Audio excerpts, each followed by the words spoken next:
계속해서 시편에 기록된 말씀 함께 살피고 있습니다. 이번 시간에 함께 살필 말씀은 시편 74편입니다. 시편 74편의 표제를 보면 아삽의 마스길이라는 제목이 달려 있는데, 지난 시간에 다루었던 시편 73편과 마찬가지로 아삽이란 이름이 오늘 우리가 함께 살필 시편에도 등장합니다. 아삽의 마스길, 아삽의 교훈이란 뜻으로 해석할 수 있는데, 시의 내용을 보면 다윗과 솔로몬 시대에 활동했던 아삽이 지은 것이 아니라 남조 유다가 바벨론에 의해서 멸망한 후에 바벨론의 포로로 끌려간 시기에 아삽의 후손들이 지은 것으로 보는 것이 더 정확합니다. 이 시를 포로기 시대에 지은 것으로 보는 이유는 3절 이하에 기록된 내용들 때문에 그렇습니다. 우리 3절에서 7절까지의 말씀을 같이 함께 읽어보도록 하겠습니다. 영구히 파멸된 곳을 향하여 주의 발을 옮겨 놓으소서. 원수가 성소에서 모든 악을 행하였나이다. 주의 대적이 주의 회중 가운데에서 떠들며 자기들의 깃발을 세워 표적으로 삼았으니 그들은 마치 도끼를 들어 산림을 베는 사람 같으니이다. 이제 그들이 도끼와 철퇴로 성소의 모든 조각품을 쳐서 부수고 주의 성소를 불사르며 주의 이름이 계신 곳을 더럽혀 땅에 엎었나이다. 3절을 보면 영구히 파멸된 곳이다, 이런 표현이 나오는데, 여기서 영구히 파멸된 곳은 성소, 곧 예루살렘 성전을 의미합니다. 시인에 따르면 원수들이 하나님의 성전에서 모든 악을 행하며 성전을 파괴했는데, 이런 일들은 이스라엘 역사에서 3번 발생했습니다. 첫 번째는 바벨론에 의해서 예루살렘이 함락되었을 때 성전이 파괴되었고, 두 번째는 안티오쿠스 에피파네스란 인물이 성전을 회파했을 때 이런 일들이 벌어졌습니다. 그리고 마지막 세 번째는 유대 민족이 로마의 반란을 일으켰다가 로마에 의해서 함락이 될 때 마지막으로 성전이 파괴가 됩니다. 이 가운데 둘은 예수님이 성육신 하시기 전에 일어났던 일들이고, 마지막 사건은 예수님이 이 땅에 오신 후에 일어난 일로, 시의 내용에 비춰볼 때 시의 배경이 되는 사건은 예루살렘이 바벨론에 의해서 함락이 된 후에 성전이 파괴된 그 사건으로 보는 것이 가장 적합합니다. 시편 74편은 예루살렘이 함락되고 예루살렘 성전이 파괴된 후에 기록된 시답게 시작하는 첫 절부터 굉장히 암울한 분위기에서 시작하는 것을 확인할 수가 있습니다. 74편 1절 말씀 같이 함께 읽겠습니다. 하나님이여, 주께서 어찌하여 우리를 영원히 버리시나이까? 어찌하여 주께서 기르시는 양을 향하여 진노의 연기를 내뿜으시나이까? 시인은 하나님을 향해서 묻고 있습니다. 어찌하여 우리를 영원히 버리시며 어찌하여 기르시는 양을 향하여서 진노의 연기를 뿜으시나이까? 여기서 우리는 예루살렘과 예루살렘 성전을 잃은 시인의 슬픔을 느낄 수 있는데, 시인이 하나님께 호소한 말 가운데 특별히 주께서 어찌하여 우리를 영원히 버리시나이까란 이 호소에 주목해 볼 필요가 있습니다. 주께서 어찌하여 우리를 영원히 버리시나이까란 이 말은 하나님이 어떻게 영원히 우리를 버리실 수 있습니까? 란 뜻으로 읽을 수 있는데, 하나님이 진짜로 영원히 이스라엘을 버리셨다라는 말은 아니에요. 얼핏 보면 하나님이 진짜로 영원히 이스라엘을 버리신 것처럼 보이지만, 이 말의 진짜 의미는 어찌하여 우리를 영원히 버리신 것처럼 대하시느냐라는 거예요. 하나님께서 우리를 대하시는데 어떻게 대하시고 있다? 마치 영원히 버리신 것처럼 우리를 대하고 있다라는 것이지요. 1절을 좀 더 쉽게 풀어서 설명을 하면 이렇게 설명할 수 있어요. 하나님이여, 주께서 어찌하여 우리를 영원히 버리신 것처럼 대하시는 것입니까? 어찌하여 우리를 영원히 버리신 것처럼 진노의 연기를 뿜으시는 것입니까? 1절에서 시인이 하나님께 호소하고 있는 것은 다른 것이 아닙니다. 진노를 거두시고 이스라엘을 다시 회복시켜 달라고 하나님께 시인이 호소하고 있는 거예요. 이어지는 2절에서 시인은 하나님께 다음과 같이 이야기합니다. 우리 2절 말씀 같이 함께 읽겠습니다. 옛적부터 얻으시고 속량하사 주의 기업의 지파로 삼으신 주의 회중을 기억하시며 주께서 계시던 시온 산도 생각하소서. 여기서 시인은 하나님께 두 가지를 호소하고 있는데 하나님께 기억해달라고 이야기하고 있고 또 하나님께 생각해달라고 하나님께 호소하고 있습니다. 시인이 하나님께 호소하는 것, 무엇을 기억하고 또 무엇을 생각해달라라는 거예요. 시인은 먼저 하나님께 기억해달라고 말하고 있는데 옛적부터 얻으시고 속량하사 주의 기업의 지파로 삼으신 주의 회중을 기억해달라고 호소하고 있습니다. 여기서 우리가 주목해야 할 것은 구원의 근거, 회복의 근거로 시인이 무엇을 내세우고 있느냐라는 것이에요.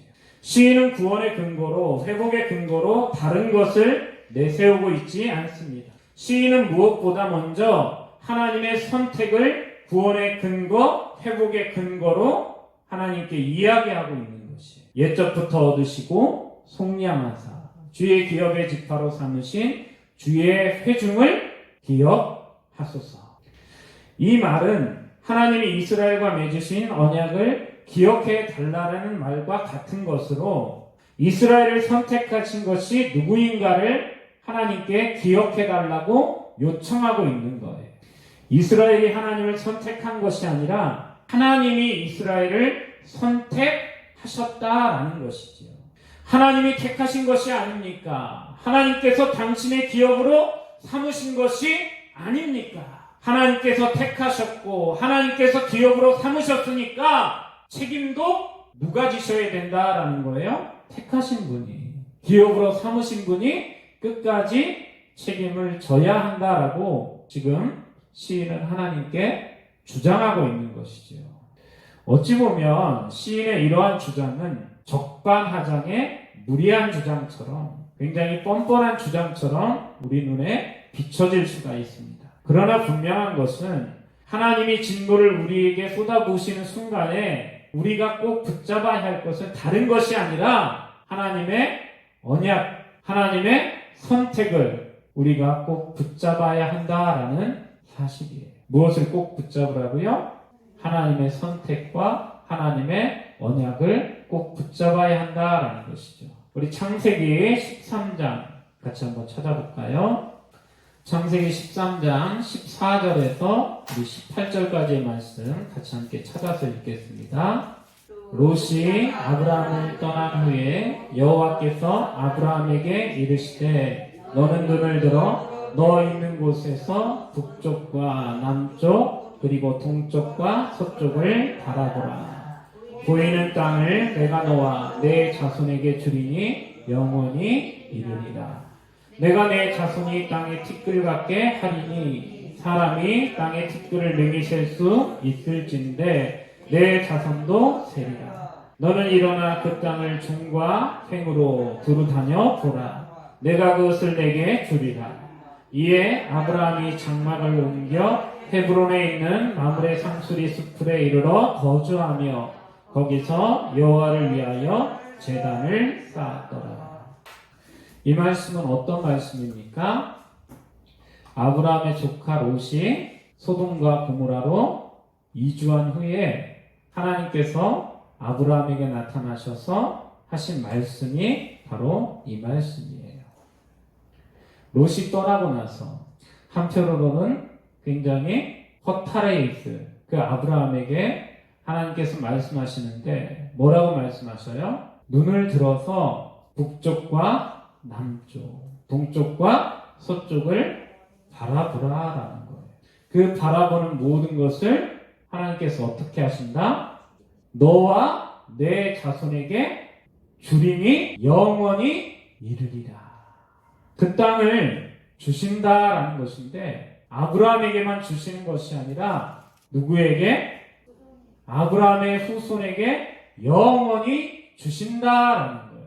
그리고 아브라함에게 또 뭐라고 약속하십니까? 내가 내 자손이 땅의 티끌 같게 하리니 사람의 땅의 티끌을 능히 셀 수 있을진데 내 자손도 세리라. 아브라함에게 무엇을 또 약속해 주시는 거예요? 자손을 약속해 주시는 거예요. 이 언약의 핵심은 두 가지예요. 씨와 땅에 대한 약속이 바로 이 언약의 핵심이에요. 그런데 땅을 영원히 주신다라고 이야기하고 있고 아브라함의 후손을 땅의 티끌과 같이 많게 하신다라고 약속하고 있는 거예요. 여러분, 아브라함을 택한 것은 누구입니까? 아브라함이 하나님을 택한 거예요? 그렇지 않죠. 하나님께서 아브라함을 택하신 거예요. 아브라함과 아브라함의 후손에게 그 땅을 영원히 주시리라고 약속한 것도 누가 약속하신 거예요? 아브라함이 하나님께 요구해서 하나님이 주신 것이 아니라 하나님이 아브라함에게 찾아오셔서 약속을 주신 거예요. 택하신 것도 하나님이 택하셨고 약속을 주신 것도 하나님이 주신 거예요.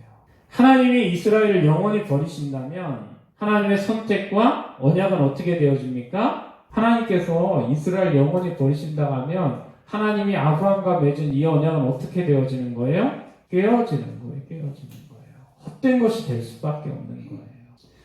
사랑하는 성도 여러분, 하나님의 선택과 언약에 호소하는 것은요, 결코 부끄러운 것이 아닙니다. 선택과 언약에 호소한다라는 것은 다른 말로 바꾸면 하나님의 은혜에 호소한다라는 말이에요. 하나님 우리를 택하시지 않으셨습니까? 우리를 당신의 기업으로 삼지 않으셨습니까? 하나님께서 우리 조상들에게 이렇게 약속하지 않으셨습니까? 그 약속을 기억하시고 우리를 영원히 버리지 마소서. 우리를 다시 회복시키소서. 여러분, 위기의 순간이 찾아올 때 하나님이 나를 영원히 버리신 것이 아닌가라는 그런 두려움이 찾아올 때 시인이 하나님께 호소했던 것을 여러분 기억하실 수 있기를 바랍니다. 내가 하나님을 택한 것이 아니라 하나님이 나를 택하셨고 하나님이 나를 당신의 기업으로 삼으셨습니다. 하나님 나를 기억하사 나를 회복시켜 주소서. 이것이 저와 여러분의 기도가 될 수 있기를 바랍니다. 두 번째로 시인은 주께서 계시던 시온산을 생각해 달라고 호소를 하고 있습니다. 주께서 계시던 시온산도 생각하소서. 기억하소서라고 호소했던 시인은 다시 뭐라고 말하고 있다고요? 생각해 달라라는 거예요. 그런데 뭘 생각해 달라라는 것입니까? 주께서 계시던 그 시온산도 하나님 생각해 달라라는 말이에요. 여기서 시인은 하나님의 눈을 어디로 향하게 하고 있어요? 파괴된 시온으로, 예루살렘으로 향하게 하고 있습니다. 비록 범죄한 이스라엘을 향한 하나님의 진노로 말미암아 예루살렘이 함락되고 성전이 파괴되기는 했지만 하나님의 집이라고 불리는 그 성전이 파괴된 것은 하나님의 영광과 어때요? 뗄래야 뗄 수 없는 관계에 놓여 있는 거예요.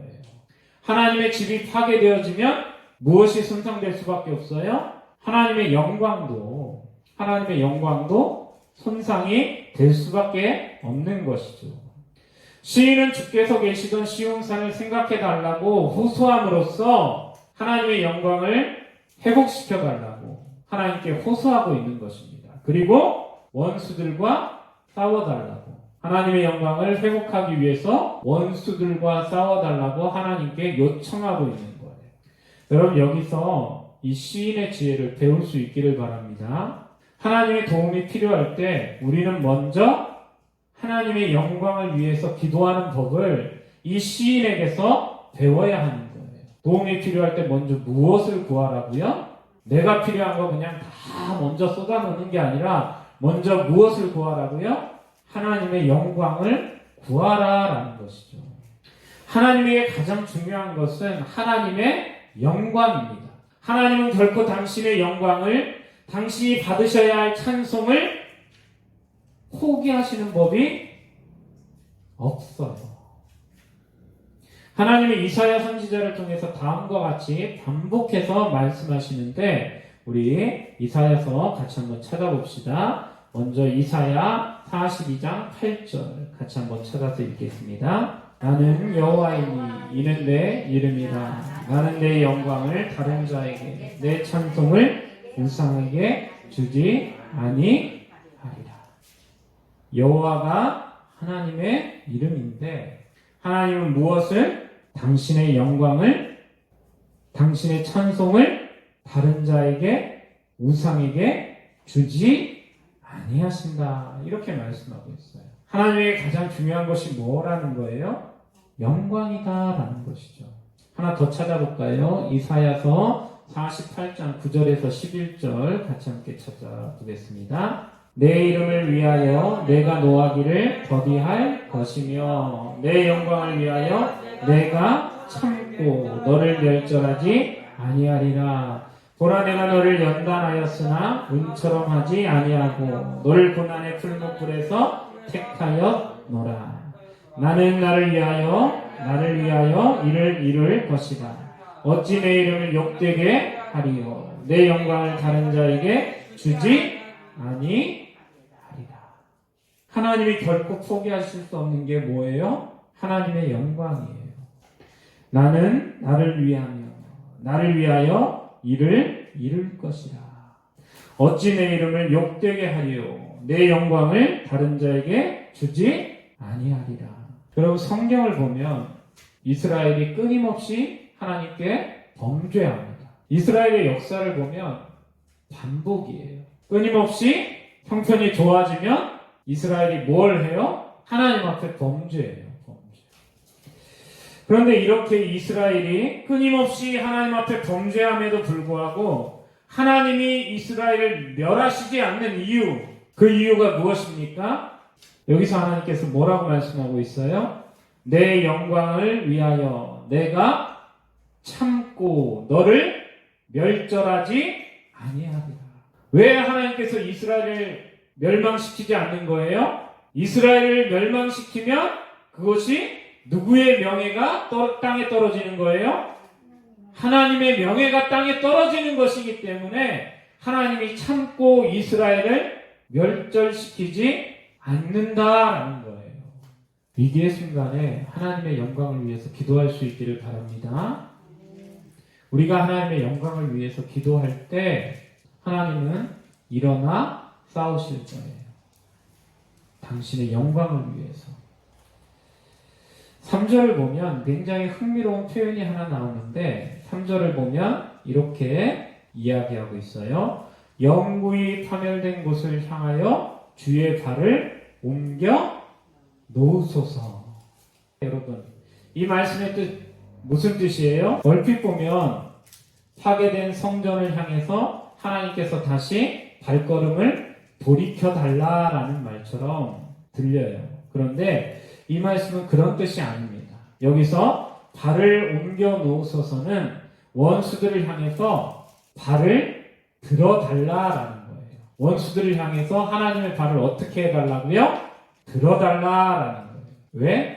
발을 들어서 그들을 어떻게 해달라? 하나님의 대적하는 자들을 향해서 발을 들어서 그들을 짓밟아 달라라는 거예요. 그리고 발을 들어서 그들을 축구공을 차는 것처럼 어떻게 해달라? 뻥 쳐달라라는 거예요. 그 원수들을 발을 들어 짓밟아 주시고 그들을 향해서 발을 들어 차달라라는 말로서 지금 여기서 사용되어지고 있는 것입니다. 쉽게 말하면 우리가 하나님의 영광을 위해서 기도할 때 하나님께서 우리의 원수들과 싸우시는데 우리의 원수들을 어떻게 하시는 거예요? 그 발로 짓밟아 주시는 거예요. 차버리시는 거예요. 여러분, 우리의 삶에 이런 하나님의 역사가 나타날 수 있기를 바랍니다. 우리가 원수와 싸우는 것이 아니라 하나님이 우리의 원수와 싸우시는 이러한 역사가 우리 성도들의 삶에도 일어날 수 있기를 바랍니다. 마지막으로 본문에서 우리가 살펴야 할 말씀은 12절에서 17절의 말씀입니다. 하나님은 예로부터 나의 왕이시라. 사람에게 구원을 베푸셨나이다. 주께서 주의 능력으로 바다를 내리시고 물 가운데 용들의 머리를 깨뜨리셨으며 리버야단의 머리를 부수시고 그것을 사망에 사는 자에게 음식물로 주셨으며 큰 물을 내시며 주께서 늘 흐르는 강들을 마르게 하셨나이다. 낮도 주의 것이요 밤도 주의 것이라. 주께서 빛과 해를 마련하셨으며 주께서 땅의 경계를 정하시며 주께서 여름과 겨울을 만드셨나이다. 할렐루야. 하나님께 주의 언약과 선택을 기억하시며 시온을 생각해달라 호소했던 시인은 이제 12절 이하에서 옛적에 조상들에게 베푸신 하나님의 크신 구원과 창조를 언급하고 있습니다. 여기서 시인이 언급하고 있는 사건, 어떤 사건입니까?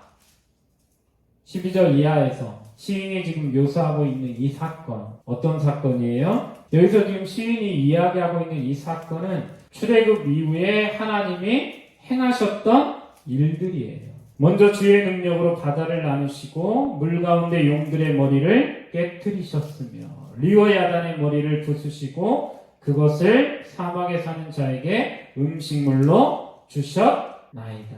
여기서 지금 시인이 말하고 있는 것은 홍해바다를 하나님께서 가르시고 그 바다 가운데 애굽의 군대를 수장시키셨던 그 사건을 이야기하고 있는 것입니다.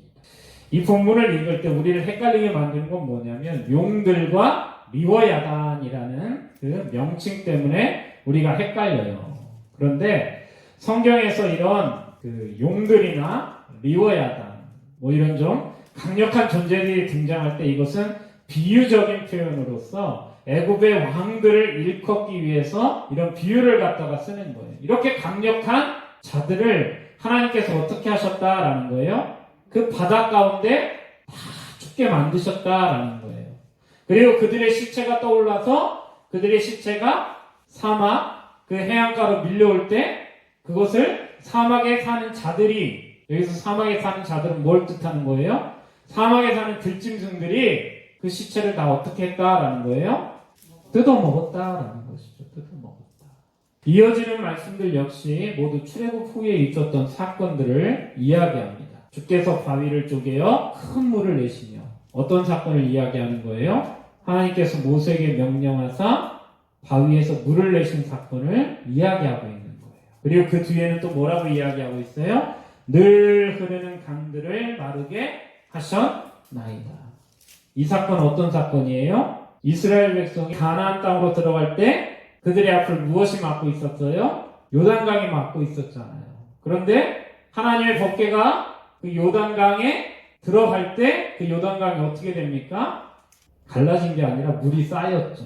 물이 쌓여서 그곳을 어떻게 했습니까? 이스라엘 백성이 걸어서 마치 홍해바다를 하나님께서 걸어서 지나가게 하신 것처럼 요단도 역시 걸어서 지나가게 하신 거예요.